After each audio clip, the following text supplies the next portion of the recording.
Hello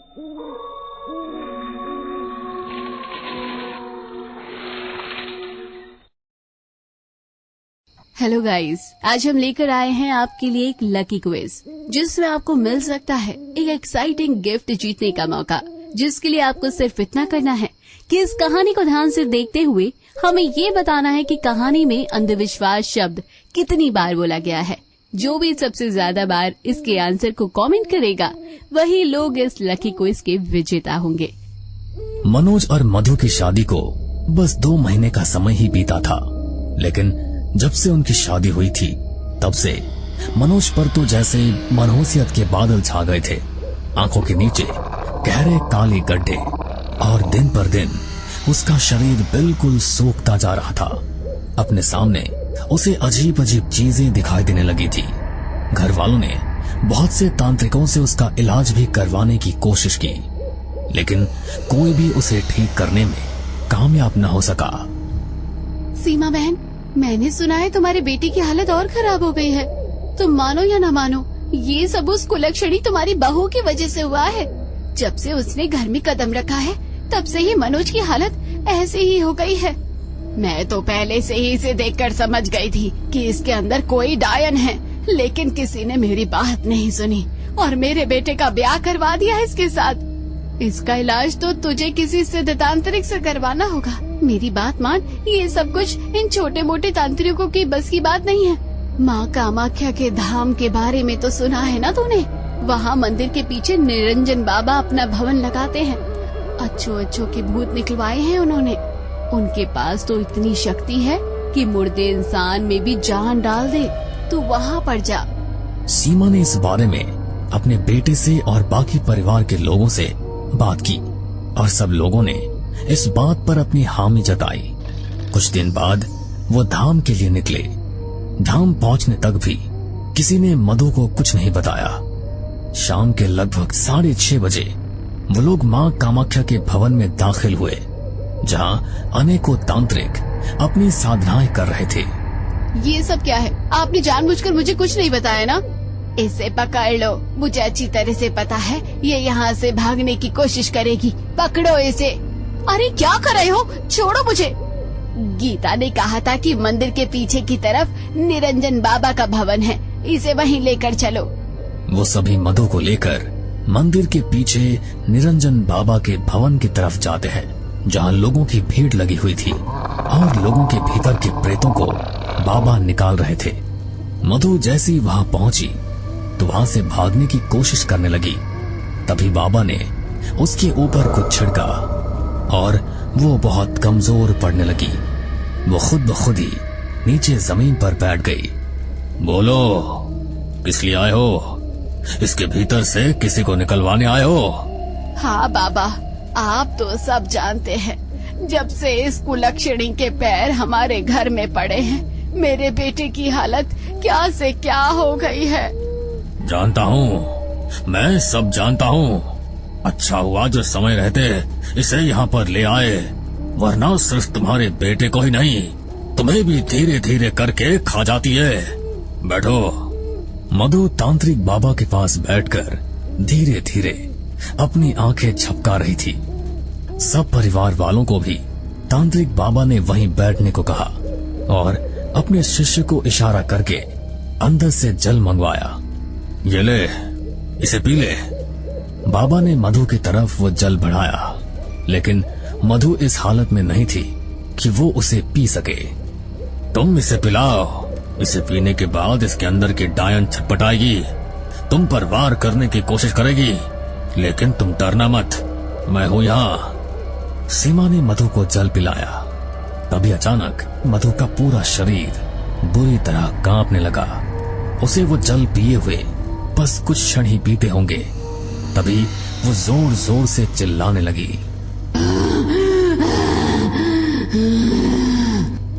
इसे बेड़ियों से बांधो, ये बहुत खतरनाक है। तुम्हारे बेटे की शादी के समय ही कोई शक्ति तुम्हारे बहू के साथ जोड़ी गई थी, जो अब अपना असर तुम्हारे बेटे पर दिखा रही है।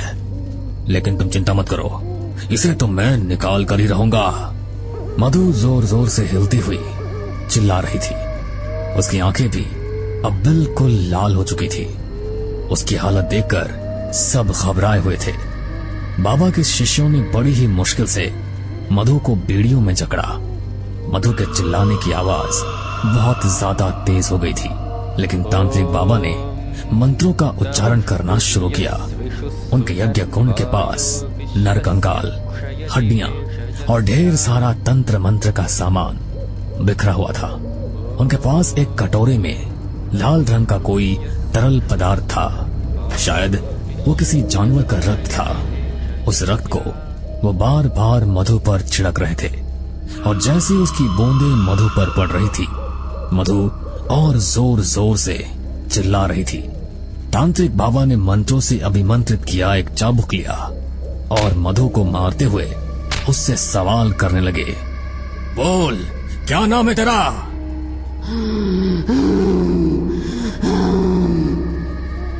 लगता है तू ऐसे नहीं बताएगी। बाबा ने दोबारा से मधु के ऊपर वो चाबुक चलाया। मधु के भीतर की वो डायन जोर से चिल्लाई। बेलों से बंधी हुई मधु के शरीर पर बेलों के निशान पड़ चुके थे, लेकिन उसके शरीर पर कब्जा की हुई चुड़ैल कुछ भी बताने को राजी नहीं थी। लगभग 2 घंटे तक किसी तरह बाबा उसके ऊपर क्रिया करते रहे, लेकिन उसने अपना मुंह नहीं खोला। 2 घंटे बाद मधु अचानक ही धाराशायी होकर वहां गिर पड़ी। अरे ये क्या हो गया मधु को? डरो मत, वो बला इतनी आसानी से जाने वाली नहीं थी। अगर वो इसे लेकर नहीं जाती तो इस लड़के को लेकर जाती। इसे बचाने के लिए यही करना उचित था, क्योंकि वो बला वहीं अपने साथ लेकर आई थी। अब आप लोगों को डरने की कोई जरूरत नहीं है। वो बला और काला साया इसी के साथ चला गया। इसका अंतिम संस्कार यहीं पर करना। अब तुम्हारा बेटा बिल्कुल ठीक हो जाएगा। उसके ऊपर की सारी बला अब खत्म हो गई है।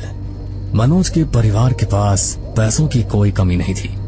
बाबा ने जब कहा कि सब ठीक हो गया है तो उन्होंने खूब सारी भेंट उन्हें चढ़ाई। उन्हें इस बात की तो खुशी थी कि उनके बेटे के सर से बला टल गई है, लेकिन इस बात का जरा भी अफसोस नहीं था कि इस बला को टालने की प्रक्रिया में उनकी बहू चल बसी है। आस पड़ोस के लोगों को जब बहुत दिनों तक मधु नजर नहीं आई तो उन्होंने उसके बारे में सवाल किया, लेकिन घर वालों ने यह कहकर बात को टाल दिया कि मधु एक कार एक्सीडेंट में चल बसी। किसी को उन पर कोई शक भी नहीं हुआ। कुछ दिन बीते। कुछ दिन तो मनोज की तबीयत थोड़ी ठीक रही, लेकिन फिर से उसकी हालत उसी तरह गंभीर होने लगी। माँ जी जल्दी आइए, देवर जी को फिर से वैसे ही उल्टियाँ हो रही हैं और उनकी आंखें बिल्कुल काली हो गई हैं। क्या? लेकिन बाबा ने तो कहा था कि तुम्हारी बहू के साथ वो बला भी चली गई है, तो फिर मनोज के साथ दोबारा ये सब कैसे हो सकता है? मुझे तो बहुत डर लग रहा है माँ जी। मधु उस प्रक्रिया में मारी गई, कहीं उसकी आत्मा ही तो अब मनोज भैया को परेशान नहीं कर रही। नहीं नहीं, हमें जल्दी से मनोज को बाबा के पास लेकर जाना होगा। मैं अपने बेटे को इस तरह नहीं देख सकती। वो सभी मनोज को लेकर फिर से माँ कामाख्या के धाम बाबा निरंजन के पास पहुँचे। जैसे ही बाबा ने उन्हें देखा, लोगों की भीड़ में से सबसे पहले उन्होंने उन्हें अपने पास बुलाया। मैं जानता हूँ कि तुम क्या कहना चाहती हो। तुम्हारी बहू की आत्मा तुम्हारे बेटे को सता रही है, लेकिन ऐसा नहीं है। उसके साथ जो आत्मा थी वो बहुत शक्तिशाली है। किसी ने तुम्हारे बेटे के नाम से ही तुम्हारी बहू पर इसे छुड़वाया था, इसीलिए वो शक्ति वापस लौट कर आई है। ये आप क्या कह रहे हैं बाबा? कुछ कीजिए बाबा, मेरे बच्चे को कोई नुकसान नहीं होना चाहिए। तुम चिंता मत करो, मेरे पास इसका एक समाधान है। तंत्र विद्या की एक ऐसी प्रक्रिया जो हर चीज का तोड़ है। इस प्रक्रिया के बाद तुम्हारे बेटे को फिर कभी कोई खतरा नहीं होगा। लेकिन क्या बाबा? इसके लिए तुम्हें हर देवता के नाम का दान देना होगा। उसके बाद ही हम इस प्रक्रिया को शुरू कर सकते हैं। हम सब करने को तैयार है बाबा, बस आप बताइए हमें क्या करना है। बाबा ने उन्हें इस प्रक्रिया के बारे में बताया। प्रक्रिया के बारे में सुनकर सीमा और बाकी सबके होश उड़ गए। मनोज भी वो प्रक्रिया करने को तैयार नहीं था। अगर इस प्रक्रिया में कुछ गड़बड़ हो गई तो फिर क्या होगा बाबा? चिंता मत कर बच्चा, मैं तुझे कुछ भी नहीं होने दूंगा। मेरे पास न जाने कितनी सिद्धियां हैं। ऐसा मैं पहले भी बहुत बार कर चुका हूँ। तुझे एक नया जीवन मिल जाएगा और इन परेशानियों से हमेशा हमेशा के लिए छुटकारा मिल जाएगा। परिवार वालों ने सलाह मशवरा किया। उन्हें बाबा पर पूरा यकीन था, इसलिए वो प्रक्रिया करने के लिए मान गए। ठीक है बाबा, हम इस प्रक्रिया को करने के लिए तैयार हैं। तो फिर ठीक है, मैंने जैसा समझाया है वैसा ही करना। बाबा ने मनोज को भी अच्छी तरह से समझा दिया था कि उसे क्या प्रक्रिया करनी है। मनोज सबके साथ घर आया और उसने अपने कमरे में बाबा की बताई हुई प्रक्रिया की। 2 दिन तक कोई भी उसके कमरे में नहीं गया, लेकिन तीसरे दिन भी जब मनोज अपने कमरे से बाहर नहीं आया। तीसरा दिन बीतने वाला है, लेकिन मनोज अभी तक अपने कमरे से बाहर क्यों नहीं आया? कहीं क्रिया करने में मनोज से कोई गलती तो नहीं हो गई? नहीं नहीं, मनोज ने सब कुछ देख समझ कर ही किया होगा। हम एक रात और इंतजार करते हैं। उन्होंने एक रात और इंतजार करने का फैसला किया, लेकिन अगली सुबह पड़ोसियों का जमावड़ा उनके घर के बाहर आकर खड़ा हो गया। लेकिन पड़ोसी वहां अकेले नहीं थे, बल्कि उनके साथ पुलिस फोर्स भी थी। अरे सर, आप हमारे घर के बाहर ये इतनी भीड़ क्यों लगी है? देखिए, इसका पता तो अंदर तलाशी करने के बाद ही लगेगा। अरे सर, ये क्या बोल रहे हैं आप? और ऐसे कैसे किसी के भी घर में घुसे चले आ सकते हैं? देखो, तुम्हारे पड़ोसियों ने कंप्लेंट की है कि लगातार तुम्हारे घर से बहुत ही गंदी बदबू आ रही है। कुछ तो झोल किया है तुम लोगों ने, ये तो हमें भी यहाँ आकर पता लग चुका है। किसी को मारा है ना? सड़ी हुई लाश की बदबू आ रही है यहाँ। वाघ मारे, पूरे घर को चेक करो। इस सब की क्या जरूरत है सर? ऐसा कुछ भी नहीं है। वो सब बार बार पुलिस को मनोज की कमरे की तरफ जाने से रोक रहे थे। जैसे ही पुलिस ने मनोज के कमरे का दरवाजा खोला तो उनके रोंगटे खड़े हो गए। ओह माय गॉड, तुम लोगों के घर में इतना सब हो गया और तुमने पुलिस को इसके बारे में इन्फॉर्म तक नहीं किया। और इसकी बॉडी को तो देखो, सड़कर बदबू आने लगी है इससे, और तुमने इसे अभी तक रूम से बाहर तक नहीं निकाला। अरे आखिर ये सब चल क्या रहा है यहाँ पर? पुलिस ने मनोज की बॉडी को नीचे उतरवाया और फॉरेंसिक भेज दिया। उसके पूरे परिवार पर ही मनोज को मारने का शक था। सबको पूछताछ के लिए रिमांड पर भेजा गया, तो जो सच सामने आया उसने सबके होश उड़ा दिए, क्योंकि ये कोई प्लान मर्डर नहीं था, बल्कि अंधविश्वास की चपेट में आया एक परिवार था। साहब, बाबा ने बोला था कि वो मेरे बेटे की मृत्यु के बाद उसे नया जीवन देकर जीवित कर देंगे, इसलिए हमने उनकी बात मान ली। तुम लोगों का मानसिक संतुलन तो खराब नहीं हो गया है? अरे बेटा बीमार था तो अस्पताल लेकर जाना चाहिए था ना। ऐसे ढोंगी बाबाओं के पास ले जाकर पहले तो तुमने अपनी बहू को मार डाला, और अब बेटा भी तुम्हारे हाथ से गया। अरे कौन से जमाने में जी रहे हो तुम? तुम तीनों को सजा होगी और जिसने तुमसे ये करवाया है उसके ऊपर भी कार्रवाई की जाएगी। पुलिस ने तांत्रिक बाबा को भी पकड़ने की कोशिश की, लेकिन किसी को मारने का उनके खिलाफ कोई सबूत नहीं मिला, इसलिए वो बच निकला। आज भी हमारे समाज में ऐसे बहुत से लोग हैं जो अंधविश्वास में पड़कर अपने हंसते खेलते परिवार को खत्म कर लेते हैं, और इसी अंधविश्वास के डर का फायदा उठाकर ऐसे बाबा अपना घर भरते हैं। उन्हें किसी की जान से और किसी की जिंदगी से कोई मतलब नहीं है। ये कहानी हमने आपको सावधान करने के लिए बनाई है, ताकि आप जागरूक हों और सच और झूठ के बीच के अंतर को समझ सकें। मधु के साथ जो बाबा ने किया वो सिर्फ उस नशे का असर था जो उन्होंने उसे पानी में मिला कर दिया, लेकिन घर वालों को उसकी एक अलग ही कहानी बनकर सुना दी। आप ऐसे ढोंगी बाबाओं के चंगुल में न फंसें और अपना जीवन उनके हाथों बर्बाद मत होने दें, क्योंकि एक बार जो इनके चंगुल में फंस जाता है उसका उनके चंगुल से निकलना बहुत ही मुश्किल हो जाता है, क्योंकि ये लोग पैसों के लिए किसी भी हद तक जा सकते हैं। एक लड़का सीढ़ियों से खड़े होकर अपनी दादी को आवाज देता है, और जब दादी पीछे मुड़कर देखती है तो वो देखती है कि उस लड़के के पीछे आत्मा खड़ी है जो उसको धक्का दे देती है, और बेचारा बेकसूर वो लड़का सीढ़ियों से नीचे गिर जाता है और मौके पर ही उसकी मौत हो जाती है। राघव, जो कि खुले विचार का था और उसका पूरा परिवार पिछड़ी सोच का था, खासकर राघव की माँ। राघव के घर में राघव की माँ कुंती की ही चलती थी और ऐसे में राघव लव मैरिज करके कुंती के घमंड को तोड़ देता है। राघव जब पायल को घर लेकर आता है तो कुंती न चाहते हुए भी उसे अपनाने का ढोंग करती है और अपने बेटे को विदेश भेज देती है। राघव के विदेश जाते ही कुंती, सपना और सपना का पति तीनों मिलकर एक दिन पायल के बाल खींचते हुए उसे एक कमरे में ले जाते हैं और पायल का जेठ उसे बेल्ट से मारता है तो वही उसकी जेठानी उसे डंडे से। वो सब पायल को मिलकर इतना मारते हैं कि पायल की अधमरी हालत हो जाती है और फिर वो लोग मिलकर पायल को खींचते हुए छत पर ले जाते हैं और उसे छत से नीचे धक्का देने लगते हैं। पर उससे पहले पायल पूरे घर वालों को एक श्राप देती है। तुम सबने मिलकर मेरे साथ जो किया है, तुम सबको इसकी सजा मिलेगी। मैं तुम सबको श्राप देती हूँ कि जिस तरह से आप लोगों ने मुझे तड़पा तड़पा के मारा है, ठीक उसी तरह से तुम सब मरोगे और लोगों को मारने वाली भी इस घर की बहू ही होगी। और मैं उस दिन वापस आऊंगी जिस दिन तुम्हारी मौत आएगी।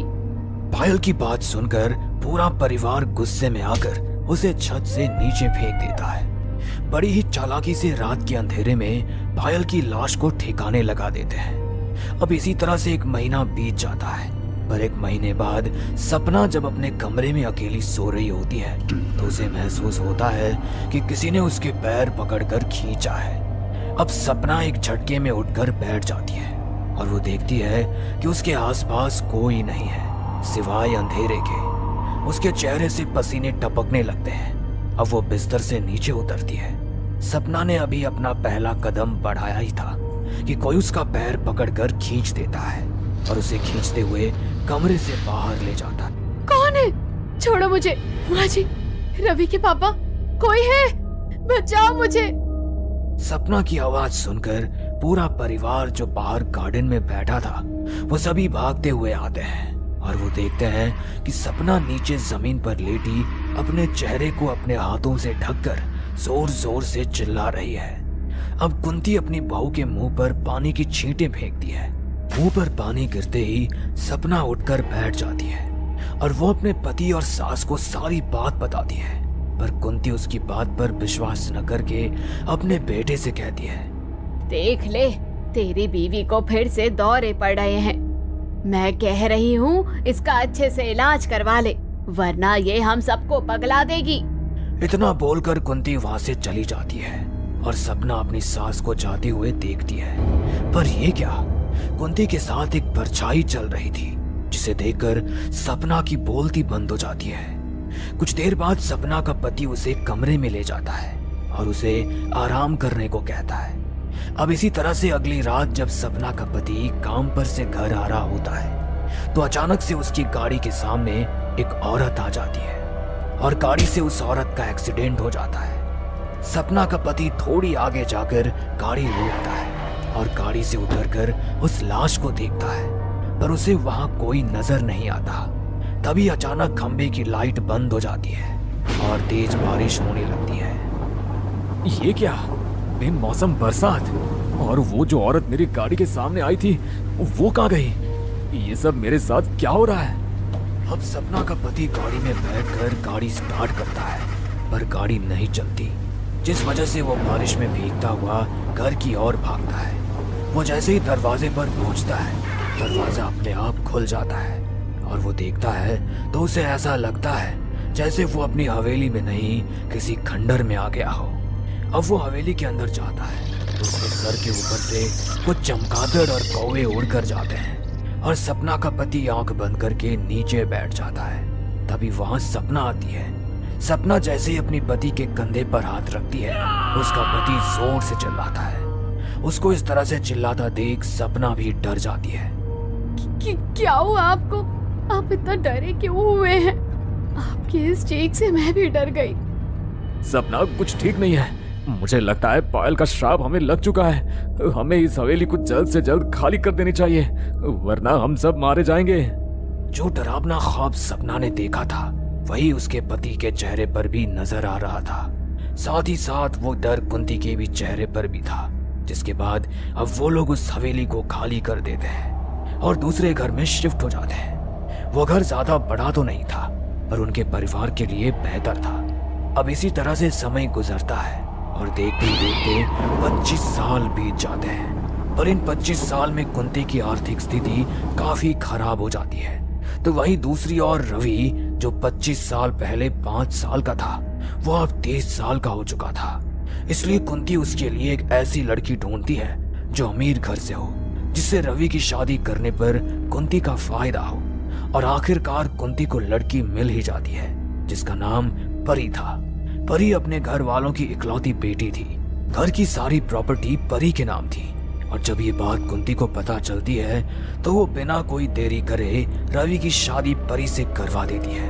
पर परी घर में आते ही अपनी दादी सास से कहती है, दादी जी, मैंने तो सुना था कि आपका परिवार इस गांव का सबसे अमीर परिवार है और आप लोग एक आलीशान हवेली में रहते हैं। फिर आप हवेली छोड़कर इस छोटे से घर में क्यों हैं? ये घर तो मेरे घर से भी ज्यादा छोटा है। मैं इस घर में नहीं रह पाऊंगी। मुझे उस हवेली में जाना है। प्लीज उस हवेली में चलिए ना, वरना मैं अपने मायके चली जाऊंगी। फिर यहाँ कभी नहीं आऊंगी। साथ ही अपना दहेज भी ले जाऊंगी। अरे परी बहू, रवि मेरा इकलौता पोता है, इसलिए जितना लाडला रवि है उससे ज्यादा मेरे लिए तू प्यारी है। तुझे हवेली जाना है ना, हम कल ही हवेली शिफ्ट हो जाएंगे। पर मेरी एक बात याद रखना, उस हवेली में एक कमरा है जिसे खोलने की इजाजत किसी को नहीं है। आज से कई साल पहले कुछ हादसे हुए थे, जिस वजह से पंडितों को बुलाकर बड़ी मुश्किल से मैंने उस कमरे को बंद कर दिया था। और बस यही वजह है कि हमने वो हवेली खाली कर दी। पर हम तेरे लिए उस हवेली में वापस जाएंगे, इसलिए तुझे भी हमारी ये छोटी सी बात माननी होगी। परी भी अपनी दादी सास की सारी बातें मान जाती है और अगली सुबह होते ही पूरा परिवार एक बार फिर से उस हवेली में जाता है। उस हवेली में जाते ही कुंती पुरानी बातें सोच रही होती है कि अचानक से कोई उसके कमरे का दरवाजा खटखटाता है और कुंती डर से सहम जाती है। कुंती दरवाजे की तरफ देखती है। कुंती जैसे जैसे दरवाजे की ओर बढ़ती है, आवाज तेज होने लगती है और अचानक से कुंती के कानों में किसी के पैर की आवाज आती है। कुंती की आंखों में डर साफ नजर आ रहा था कि तभी उसे किसी की हंसने की आवाज आती है।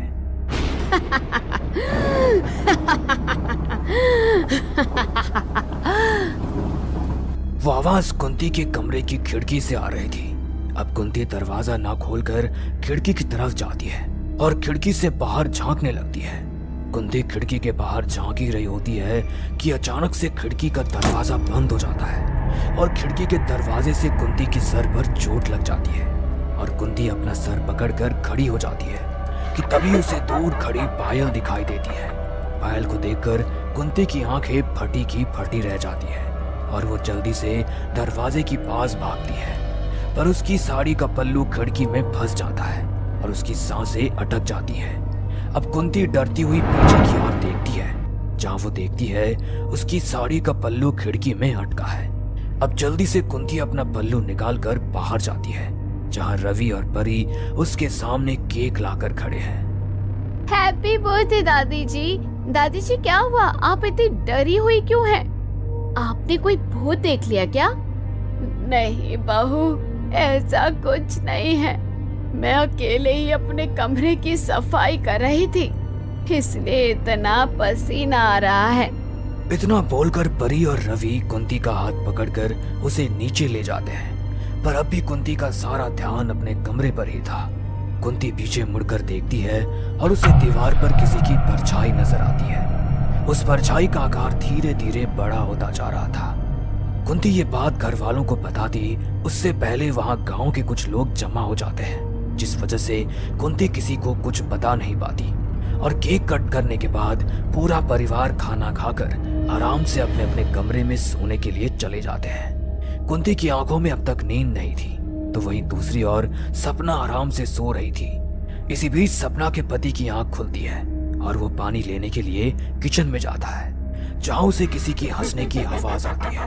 वो आवाज जानी पहचानी थी। सपना के पति के हाथ से बोतल छूट जाती है और वो डरते हुए पीछे की ओर देखता है, जहां वो किसी औरत को फर्श पर बैठकर रोता हुआ देखता है। उस औरत के सारे बाल आगे थे। उसने अपना सर अपने घुटनों पर रखा हुआ था और उसने अपने दोनों हाथ से अपने पैरों को पकड़ा हुआ था।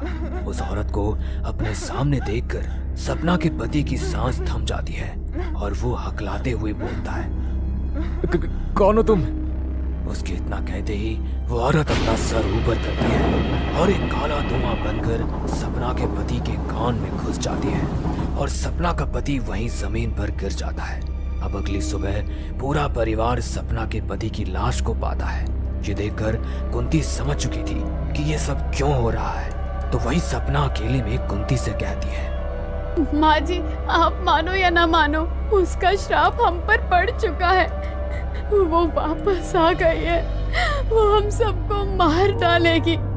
उससे पहले हमें यहाँ से चले जाना चाहिए। बहू, ऐसा कुछ नहीं है, ये सब तेरा दिमागी वहम है।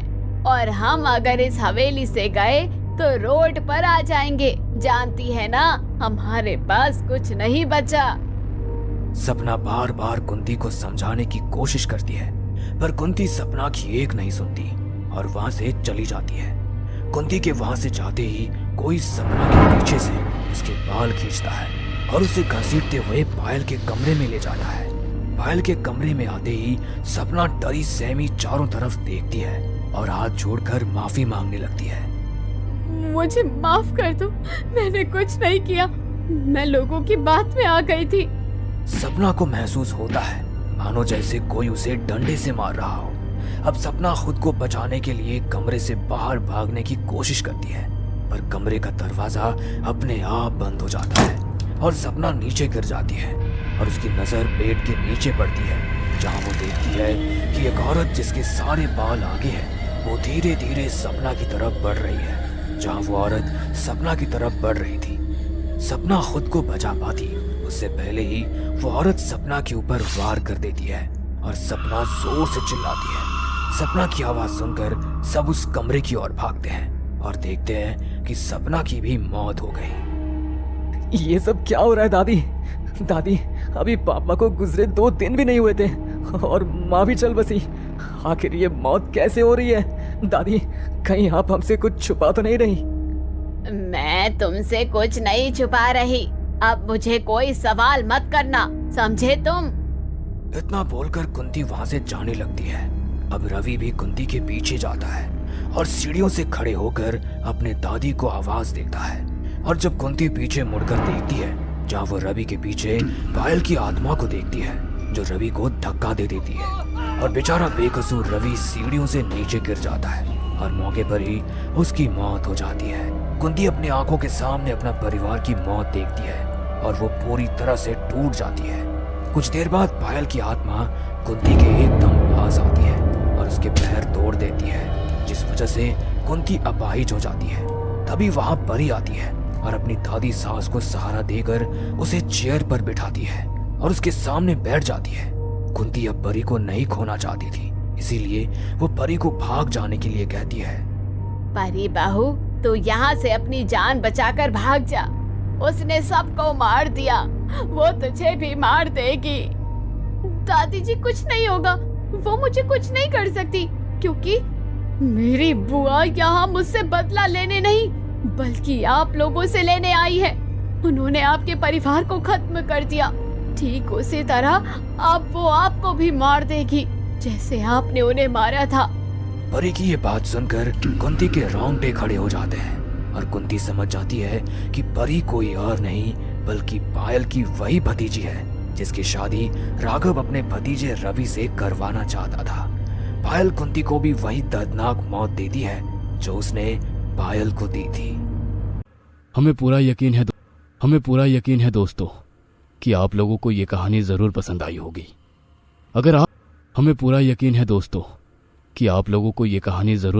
होगी। अगर आपके साथ भी कुछ ऐसे अनकहे किस्से हो चुके हैं तो प्लीज हमारे साथ शेयर करें। हम जरूर अपने चैनल पर उनको दिखाएंगे।